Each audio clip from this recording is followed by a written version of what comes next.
ఓ నమో శ్రీ లక్ష్మీ వెంకటేశ్వరాయ శ్రీ మహాగణాధిపతి నమః. మరి ఉగాది నుంచి శని మారుతున్నాడు. ఈ శని మారడం ద్వారా అన్ని రాశులకి శని దోషం ఉండదు.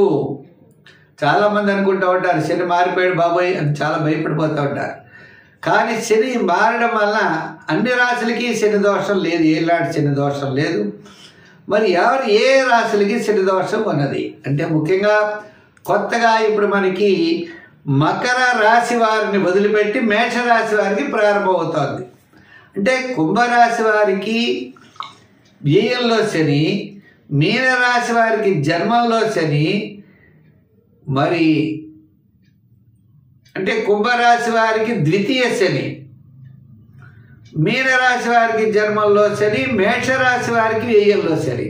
ఈ విధంగా కుంభ మీన మేషరాశుల వారికి శని ప్రభావం ఉన్నది.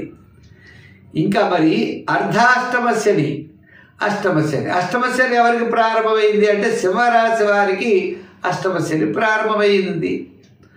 మరి ధనుర్రాశి వారికి అర్ధాష్టమ శని ప్రారంభమైంది. అంటే వృశ్చిక రాశిని వదిలిపెట్టి ధనుర్రాశి వారికి అర్ధాష్టమ శని, కర్కాటక రాశి వారికి అష్టమ శని వదిలిపెట్టి సింహరాశి వారికి శని దోషం ఉన్నది. అంటే మొత్తం మీద 5 రాశులకు మాత్రమే శని ప్రభావం ఉన్నది. కుంభ మీన మేష సింహ మరి మక ధనుర్రాశి, ఈ ధనుర్రాశి వారికి ఈ 5 రాశుల వారికే శని దోషం.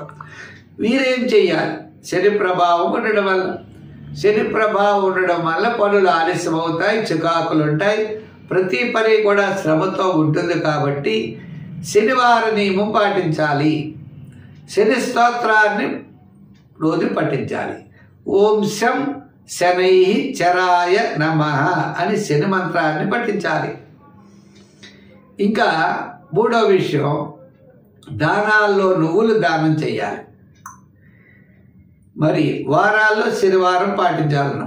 ఆహారం కాకులకు పెట్టాలి, చీమలకు పంచదార వేయాలి, దానాల్లో నువ్వులు దానం చేయాలి.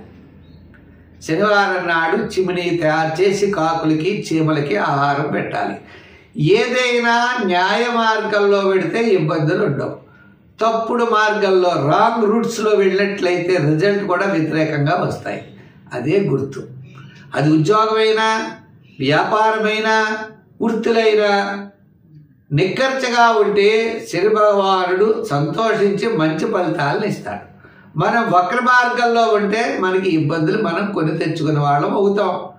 ఈ నియమాన్ని పాటిస్తూ శని యొక్క దోష పరిహారాలు చేసుకుంటూ ఉంటే మంచి ఫలితాలు ఉంటాయి. ఇంకొక విషయం ఉన్నది, ఎవరి జాతక చక్రంలో శని ప్రభావం అనుకూలంగా ఉన్నదో ఈ 5 రాశుల్లో వారికి కూడా ఆ శనిగ్రహ ప్రభావం మంచే చేస్తాడు తప్ప చెడు చేయడు. కష్టపడతాడు, ఇల్లు కట్టిస్తాడు, అప్పు చేయిస్తాడు, కష్టపడతాడు, పెళ్లి చేయిస్తాడు, అప్పు చేయిస్తాడు. ఈ విధంగా దీర్ఘకాలిక ప్రయోజనాన్ని ఇచ్చేటువంటి పనుల్లో శ్రమ పెట్టి సత్ఫలితాలను ఇచ్చేవాడు కూడా శని భగవానుడే. కాబట్టి ఆయన ఆరాధించండి, భయపడకండి, ఆయన అనుగ్రహాన్ని పొందండి, మంచి ఫలితాలు మీకు ఉంటాయి. మా కార్యక్రమం మీకు నచ్చితే లైక్ చేసి షేర్ చేయండి. మరిన్ని వీడియోల కోసం మా యూట్యూబ్ ఛానల్ పుల్లల సత్యనారాయణ ఫాలో అవ్వండి. సర్వే జన సుఖినో భవంతు.